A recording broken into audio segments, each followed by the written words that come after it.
ন্যায় বিচার প্রদানের ক্ষেত্রে আজ আরেকটি মাইল ফলক যোগ হয়েছে।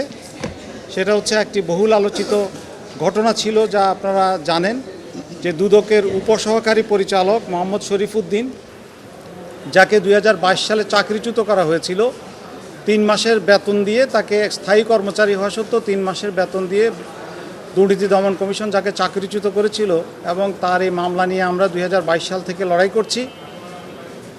তার ওই চাকরিচ্যুতি আদেশের বিরুদ্ধে চ্যালেঞ্জ করা রিট পিটিশনে যে রুল নিশি জারি করা হয়েছিল, সেই রুল নিশি আজকে চূড়ান্ত শুনানি শেষ হয়েছে এবং সেটার রায় ঘোষণা করা হয়েছে। সেই রায় অনুযায়ী এই রায় পাওয়ার 30 দিনের মধ্যে তাকে চাকুরিতে জ্যেষ্ঠতা সহ সকল বেনিফিট সহ বকেয়া বেতন সহ চাকরিতে পুনর্বহালের নির্দেশ দেওয়া হয়েছে। এবং সেই সঙ্গে তাকে দুদক কর্মচারী চাকরি বিধিমালার 54(2) ধারায় যে চাকরিচ্যুতির আদেশ দেওয়া হয়েছিল, সেটাকে ভয়েড অফ ইনিশিও বলা হয়েছে, অর্থাৎ প্রথম থেকে ওটা বাতিল। এবং এই ডিক্লেয়ার করা হয়েছে মাননীয় আদালত কর্তৃক যে ধরে নেওয়া হবে যে তিনি সবসময় চাকরিতে বহাল ছিলেন, এভাবেই তাকে ট্রিট করতে হবে। আপনারা আরও জানেন যে কী কারণে তার চাকরিটা গিয়েছিল। এটি ছিল একটি দুঃখজনক ঘটনা, যে একটি রাষ্ট্রে একজন কর্মচারীকে দায়িত্ব দেওয়া হয়েছিল 130টার মতো মামলা তাকে দেওয়া হয়েছিল তদন্তকারী কর্মকর্তা হিসেবে তদন্ত করে রিপোর্ট দেওয়ার জন্য। এরই ধারাবাহিকতায় সে কক্সবাজারে ভূমি অধিগ্রহণ বিষয়ে যে 3.5 লক্ষ কোটি টাকার ভূমি অধিগ্রহণের বিষয়ে সে তদন্ত করে। সে তদন্ত করে 30/6/2021 তারিখে 620 পৃষ্ঠার একটা রিপোর্ট দাখিল করে, এবং সেই রিপোর্টে কি বিপুল পরিমাণ রাষ্ট্রীয় অর্থ আত্মসাৎ করা হয়েছে, ক্ষতিগ্রস্তদের না দিয়ে কারা কারা জমির দাম বাড়িয়ে নিয়েছিল এবং এই টাকা কীভাবে আত্মসাৎ হয়েছিল, সেটা সে 620 পাতার রিপোর্টে দাখিল করেছিল। এই আশায় দাখিল করেছিল যে রাষ্ট্রের আত্মসাৎকৃত টাকা যারা ফেরত পাওয়া যাবে, যারা আত্মসাৎ করেছে তাদের বিচার হবে এবং সে রাষ্ট্রের জন্য কাজ করার প্রতিদান হিসাবে রাষ্ট্রীয় স্বীকৃতি পাবে।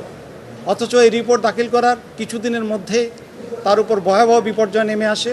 প্রথমে একের পর এক শোকজ দেওয়া হয়, পরবর্তীতে শোকজের পরে প্রথমে বিভাগীয় মামলা নম্বর 6 দায়ের করা হয় তার 2021, তারপরে বিভাগীয় মামলা 8 দায়ের করা হয় এবং বিভাগীয় মামলা 9 দায়ের করা হয়। 8 এবং 9 একই তারিখে দায়ের করা হয়, 6টা আগে দায়ের করা হয়। এই মামলাগুলো দায়ের করা হয়েছিল দেশের ইতিহাসে অনেক বড় একটা স্ক্যাম 620 পৃষ্ঠা রিপোর্টের মাধ্যমে রাষ্ট্রের কাছে এবং দুর্নীতি দমন কমিশনের কাছে জমা দেওয়ার পরে। অত্যন্ত দুঃখজনক, সে অনেক সেন্সেশনাল মামলা তদন্ত করেছে। যে মামলাগুলোর মধ্যে আরেকটি অন্যতম মামলা ছিল রোহিঙ্গাদেরকে এনআইডি এবং পাসপোর্ট দেওয়ার ক্ষেত্রে দুর্নীতি, এবং 20টি মামলাও সে দায়ের করেছিল। এরপর যখন তার চাকরি চলে যায়, আপনার টেলিভিশনে আপনারা সাংবাদিকরা যেই পরিমাণ সমর্থন তাকে দিয়েছেন, প্রিন্ট এবং ইলেকট্রনিক মিডিয়া, এটা ছিল নজিরবিহীন। একটা অমানবিক জীবনযাপন করে যাচ্ছিল সে। আপনারা তাকে দেখলেই বুঝবেন, তাকে একটা দোকানে চাকরি করতে হয়েছে, তবুও তার চাকরি ফেরত পাওয়া যায়নি এবং কারো মন গলানো যায়নি। সেদিন কেন এটা হয়েছিল? কারণ তার রিপোর্টে যাদের নাম এসেছিল তারা সেই সময়ে অনেক শক্তিশালী মানুষ ছিলেন। এই শক্তিশালী মানুষগুলো দুর্নীতি ফাঁস করার কারণেই আজ পর্যন্ত সেই রিপোর্টের ভিত্তিতে দুদক কোনো ব্যবস্থা নিয়েছে আমরা জানি না।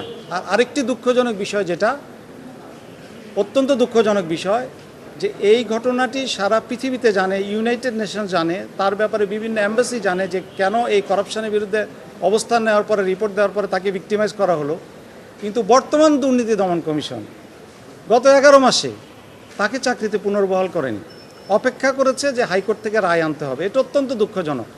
এটা এই জন্য দুঃখজনক যে এটা একটা রং মেসেজ দেয়।